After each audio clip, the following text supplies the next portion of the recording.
माँ, बेटा और बहू तीनों डाइनिंग टेबल पर बैठकर खाना खा रहे थे। खाना खाते खाते बेटा अपनी पत्नी से बोला, नीता, तुमने आज भी दाल रोटी ही बना दी। कम से कम खाना बनाने में तो आलस मत किया करो। तुम तो घर पर रहती हो, कुछ अच्छा भी तो बना सकती थी। नीता बोली, बनाने वाली तो मैं आज सूजी का हलवा थी, लेकिन सूजी आई नहीं। मैंने कल ऑर्डर करी थी। कोई बात नहीं, कल बना दूंगी।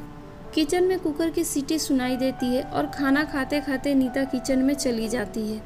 किचन से वापस आकर डाइनिंग टेबल पर बैठते हुए नीता कहती है कि आलू पकाने के लिए रखे थे, शाम को आलू की टिकिया बनाएंगे।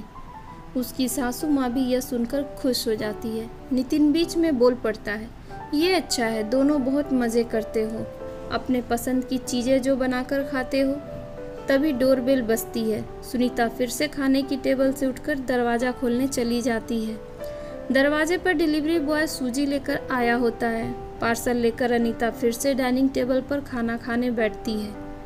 तब माँ बेटे से कहती है कि तू दरवाज़ा खोल देता, बेचारी को खाना खाते समय भी सुकून नहीं है।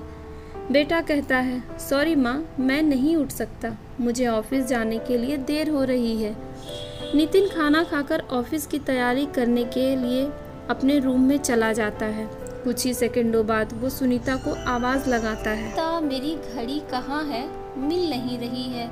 नीता खाना खाते खाते ही उसे बताती है, अलमारी के ड्रॉयर में देखो। नितिन कहता है, नहीं मिल रही है। नीता फिर एक बार खाने के टेबल से उठकर उसके तरफ जाने ही वाली होती है कि सासू माँ उसे रोक लेती है और पहले खाना खाने के लिए कहती है। सासू माँ कहती है, बच्चा नहीं है, ढूंढ लेगा वह। थोड़ी देर बाद रूम से नितिन की आवाज़ आती है, मिल गई।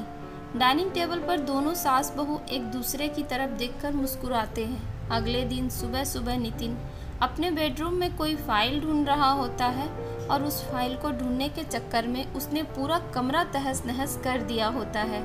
नितिन बड़बड़ा रहा होता है, इस घर में कभी कोई चीज़ अपने ठिकाने पर मिलते ही नहीं है। इन औरतों को तो कोई भी काम होता नहीं है, इसलिए हर चीज़ इधर की उधर करते रहते हैं।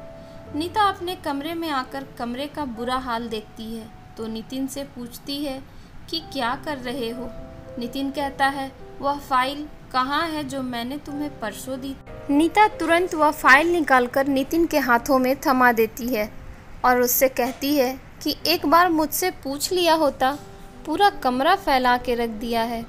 नितिन उल्टा नीता को ही डांट देता है और कहता है, ठीक है, अगर पूरा कमरा फैला दिया है तो तुम्हें और काम भी क्या है, यही काम पूरा दिन करते रहो। कभी कभी लगता है मुझे हाउसवाइफ से शादी करनी ही नहीं चाहिए थी। इतना बोलकर नितिन ऑफिस के लिए निकल जाता है। पति पत्नी की यह बातचीत माँ भी सुन रही होती है, जिसका नितिन को पता नहीं होता। अब माँ और नीता नितिन को सबक सिखाने के लिए प्लान बनाते हैं। अगले दिन सुबह सुबह जब नितिन नींद से जागता है तो नीता को चाय के लिए चिल्लाकर कह रहा होता है। पास ही में सोफे पर बैठी माँ उससे कहती है, नीता नहीं है, वह अपने माँ के घर गई है, कोई ज़रूरी काम था। नितिन फ़ोन निकालकर नीता को कॉल करने लगता है। तब माँ उसे रोकते हुए कहती है, फ़ोन मत कर, माँ के घर ही तो गई है, आ जाएगी 2-3 दिन में। नितिन फ़ोन रख देता है और माँ से कह रहा होता है कि माँ चाय। तभी माँ बोल पड़ती है, हाँ हाँ 2 कप बनाना, मैं भी पीऊँगी। बेमन से नितिन किचन की तरफ जाने लगता है। तभी माँ फिर से खड़े होते हुए कहती है, अरे बेटा रुको। नितिन को लगता है कि माँ उसे रोककर चाय बनाने चली जाएगी, लेकिन माँ कहती है, मेरी चाय में थोड़ी चीनी कम डालना। नितिन चाय बनाकर लाता है। माँ और बेटा दोनों चाय पी रहे होते हैं। तब माँ बोलती है, अच्छी बनाई है, लेकिन नीता जो चाय बनाती है उसमें तुलसी की कुछ पत्तियाँ डाल देती है, उसका स्वाद ही अलग आता है। बेटा कोई नहीं, अगली बार जब तू चाय बनाएगा तो ध्यान रखना। नितिन माँ की तरफ देखता ही रह जाता है। थोड़ी देर बाद नितिन माँ से कहता है, माँ आज खाने में मटर पनीर। माँ फिर से नितिन की बात काटते हुए कहती है, अरे वाह, आज मेरा बेटा मुझे मटर पनीर बनाकर खिलाएगा। अच्छा है, काफ़ी दिनों से मटर पनीर खाने की इच्छा हो रही थी। नितिन कहता है, अरे माँ, मैं तुम्हें मटर पनीर बनाने के लिए कह रहा था। माँ कहती है, नहीं बेटा, मेरे घुटनों में बहुत दर्द रहता है, मैं इतने घंटों तक किचन में नहीं खड़ी रह सकती। नितिन अपना फ़ोन निकालकर रेस्टोरेंट से ऑर्डर करने लगता है। तब माँ उसे रोकते हुए कहती है, इस उम्र में मेरा पाचन अच्छा नहीं रहता बेटा, मुझे गैस हो जाती है और तुम मुझे बाहर का खाना खिलाना चाहते हो। तू तो अपनी माँ से प्यार ही नहीं करता। नितिन ना चाहते हुए भी घर का खाना बनाने के लिए किचन में चला जाता है। 1 घंटे बाद खाना बन के तैयार हो जाता है। नितिन 2 थाली में खाना परोसकर माँ के पास आता है। माँ देखती है कि नितिन ने दाल रोटी बनाई है। माँ नितिन से कहती है, अरे बेटा, तुम तो मटर पनीर बनाने वाला था ना। नितिन कहता है, माँ यह आसान था बनाने के लिए। माँ कहती है, नीता होती तो मुझे आज मटर पनीर बनाकर ही खिलाती। चलो कोई बात नहीं, मैं कहाँ हर दिन मटर पनीर खाती हूँ, आज भी दाल रोटी ही खा लूँगी। आप बैठ साथ में मिलकर खाते हैं। दोनों बैठकर खाना खाने लगते हैं। नितिन ने पहला निवाला मुंह में रखा ही होता है कि माँ उसे कहती है, अरे बेटा, दाल में नमक थोड़ा कम है, जाकर ज़रा नमक लेकर आ। नितिन खाते खाते उठता है और किचन से जाकर नमक लेकर माँ को देता है। फिर अपना खाना खाने बैठता है। बीच में ही माँ खांसने लगती है और नितिन से कहती है, अरे बेटा, खाना गले में अटक गया है, थोड़ा पानी लेकर आ। नितिन फिर से खाना खाते खाते उठता है और पानी लाकर माँ को देता है।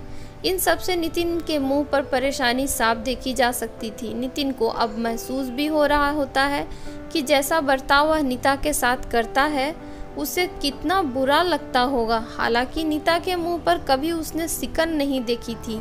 माँ यही नहीं रुकी। खाना खत्म हो जाने पर माँ नितिन को थालियाँ धोने के लिए कहती है। फिर माँ अपने बेड पर आराम करने लगती है। तब नितिन को चादर ओढ़ाने के लिए कहती है। उसके बाद वह जब नितिन रूम से जा रहा होता है तब उसे रोककर एसी कम करने के लिए कहती है। इन सब कामों से परेशान हो जाता है लेकिन कुछ बोल नहीं पाता। अगले दिन सवेरे सवेरे नितिन खाना बनाने के लिए सब्जियां काट रहा होता है लेकिन उसका ध्यान सब्जियों पर नहीं होता। जब वह नीता के बारे में सोच रहा होता है और पछतावा कर रहा होता है कि वह कितना गलत था कि हाउसवाइफ का काम आसान होता है। तभी बेख्याली में उसकी उंगली कट जाती है, उससे खून बहने लगता है और वह बेसिन में अपनी उंगली धोने के लिए चला जाता है। तभी नीता उसके पास आकर उसके हाथों में पट्टी बांधने लगती है। यानी कि नीता कभी माँ के घर गई ही नहीं थी। यह तो सास बहू के प्लान का हिस्सा था जिससे वह नितिन से छुपकर उसी घर में रह रही थी। नितिन नीता को देखकर काफ़ी खुश हो जाता है और कहता है, घर का काम हम दोनों आज से मिलकर करेंगे। नीता पूछती है, ऐसा क्यों? नितिन कहता है कि मैं घर का काम सीख जाऊंगा और घर अगर हम दोनों का है, घर का काम भी हम दोनों का ही होना चाहिए। Thanks for watching, bye bye.